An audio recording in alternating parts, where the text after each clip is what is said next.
So you want to drop a couple pounds and you have absolutely no clue where to start. You really don't want to hire a coach, really don't want to ask that one coworker.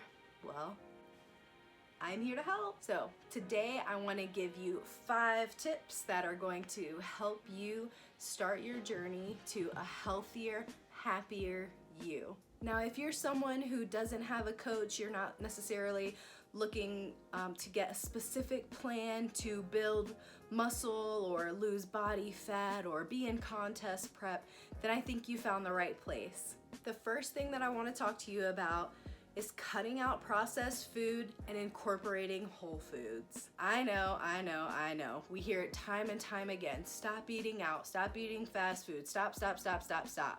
I'm not telling you to stop eating processed food. I'm not telling you to stop going to McDonald's. What I'm suggesting is cutting that stuff out slowly. There is such a great benefit to when you can drive past a Starbucks or a Wendy's or a Panera and say, okay, I'm not gonna go today. And you do that 3 days in a row, and on the 4th day, treat yourself. That is perfectly fine. There is nothing wrong with driving past a Panera or a Starbucks or any fast food restaurant 3 times in a week saying, no thank you, not today, and giving yourself some room for reward. When we are able to be at peace with who we are and say, I'm not able to cut out fast foods like every fitness guru tells me to, then we have a better baseline on how to start achieving our goals. What do you eat in between your fast food restaurant stops? Whole foods. It's just as easy to buy processed bad foods at a grocery store as it is to go to a fast food restaurant and order them there. What do I mean by that? Well, frozen pizzas, my weakness. I love a frozen pizza. That's not necessarily the best choice that I could be making going to a grocery store. So the best tip that I could give you when you go to the grocery store is start with your whole foods, but start from the outside aisles and then work your way in. If you ever really think about a grocery store, the outer perimeter of the grocery store is usually the whole food section, and once you start working your way into those aisles, it starts becoming more processed.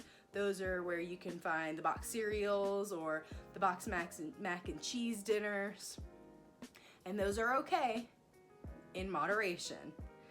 But the goal is to start cutting out processed food and incorporating whole foods. What should your meal consist of?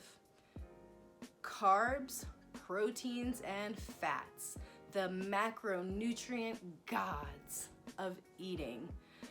Those are the 3 main things that you want to have on your plate. Why do I say that? Well, protein's what's going to help you not only build if you're in a deficit, but also maintain and grow muscle mass if that's your goal. So protein, you don't need too much of it. I usually suggest 1 to 1.5 grams of protein per body pound. So if I weigh 150 pounds, I'm gonna eat roughly, at a minimum, 150 grams of protein in a day. Carbs. I can't eat carbs, I'm carb sensitive, carbs, my body, blah, blah, blah. You need carbs, okay? The only time I ever suggest lowering carbs is when you're specifically going into keto for a certain reason, whether you're an endurance runner and you've got a race coming up, because keto is clinically proven to help endurance when it comes to mental stimulus and endurance in that way, but not necessarily like, oh, I want to lose fat. We cannot continue to be afraid of carbs. I was one of those people. I've gone through so many diet trends that I can't even count anymore how many times I've cut out carbs, went super high fats, you name it, I've tried it. And the reason why I say you need carbs is, one, because that's your body's main source of fuel. If you don't put gas in your car, you ain't going nowhere. Same with carbs. Now, if you have a higher body fat, then I will say that you can do without as many carbs, because your body has been in survival mode for so long that it's holding on to all those carbs, and you have the wiggle room to let those carbs go and still maintain a good amount in your system, because essentially your body's just hoarded all those carbs over the years. So initially, if you want to go a little bit lower carb, that's completely fine, but you will hit your calorie intake. Fats. Fats are the mother lode of macronutrients for us to be able to function and maintain a good, healthy body fat. Now, the biggest thing that we can think about when it comes to fats is going to be which ones are going to benefit you the most. I understand not everybody can eat the same thing, but when we talk about fats, we think very dense, small amounts that have very high caloric levels. So your nuts, all those small little things, your oils, those, if you look at the human stomach, the volume that they give you is so small in that human stomach versus eating an avocado or some peanut butter, something that's gonna last you a little bit longer in your digestive system. The next thing that I suggest that you think about when you are looking at how you're going to structure your diet is frequency. Meal frequency is such a huge part of a success or a failure, if that's what you want to call it, in someone's diet. Now, whether you choose to eat 2 times a day or 10 times a day, I promise you it does not matter. There have been studies shown that people who do eat 2 times a day versus people who do eat 10 times a day, marginally different on who weighs out to have better results at the end. So I personally like to eat anywhere from 4 to 6 times a day. The only reason I do that is because the way my meals are usually portioned out, whether I'm in prep or off season, is so that the volume that I'm eating each meal not only hits my macronutrients for the whole day to total up to my caloric intake, but also so that every 2.5, maybe 3 hours, I'm eating the same volume of food throughout the day so that my stomach can handle everything that I'm putting in it, to include the gallon of water that I highly suggest you all do every day, no matter what. So whether you eat 2 times a day or 10 times a day, make sure the volume and the amount of food that you are eating throughout the day is consistent, which is my next point. Consistency is key. I cannot stress that enough. Consistency will literally make or break anybody, because you can do something for 12 days straight and you can go and have one really bad day, and it may not mess up your physical, but that can mess up your mental. And that's where the real battle is. It's getting over the mental hump that you can't do something. So when we want to look at meal plans and how we're setting things up, the consistency is going to matter the most. How often are you eating? How much are you eating each meal? What's your total intake at the end of every single day? Is that consistent throughout the days? Are your meals composed of all the right macronutrients, and we're not throwing deep fried foods in there? The air fryer, I love the air fryer. My husband got me one last year for Christmas, and I think he uses it a little bit more than me, but either way, it's an amazing tool. You can make roasted potatoes in a sheet pan, and throughout the week, just reheat them in the air fryer. Boom, dinner done. One other helpful tip that I want you to think about is, when it comes to consistency, is When we start working on dieting and getting back into the gym, we kind of overkill and overexert ourselves, and then we fall back into our old habits again. So I really want you to be able to take this nice and slow.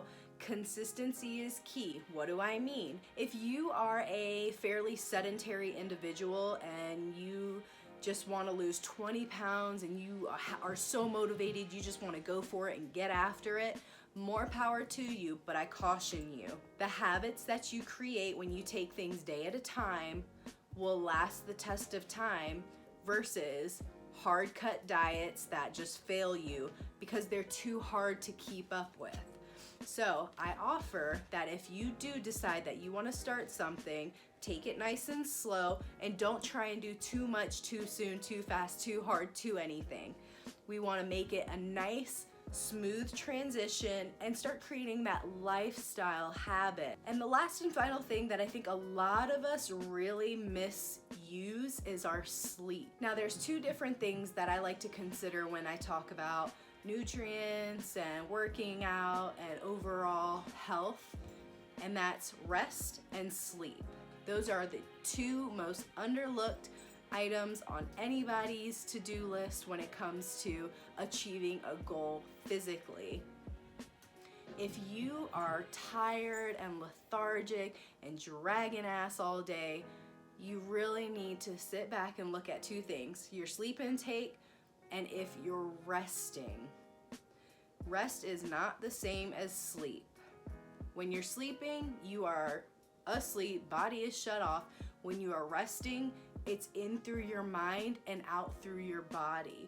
To be able to understand that through stress, through difficulties, through chaos, you can rest at ease, in peace with yourself at whatever situation presents itself, is truly going to affect your stress levels and your cortisol. Cortisol plays a huge role in how the body hoards those bad hormones that make us go into survival mode and kind of shut off a little bit, and then we become cranky and grouchy and nobody wants to be around us. We don't even want to be around us, and it's just a bad day. So the two biggest things that I say you need to really look at are your rest and your sleep. I really hope that you were able to take away a teensy tiny bit of help, and if all of it was news to you, then please, please, please write a plan for yourself down or message me. Let me know in the comments like, hey, I'm just trying this thing out. What do you suggest? And we can start talking. I am not a personal trainer. I am not a nutritionist. I just love this fitness lifestyle. I've been doing it for a little bit, and I really want to help anybody that I can. So if you just need a little extra help here and there, please feel free to message me. My social media is always on. I will get to you as soon as I can, I promise. I'm only one person though, so just give me a little bit to get to you and we will get a plan together to get you on the path that you want to be on, so that you can start feeling better, so that you can have the summer body that you want and make all the girls turn their heads, make all the guys do double takes, breaking necks. I am all for just getting healthy. And if I can help you in any little way, my day would be made.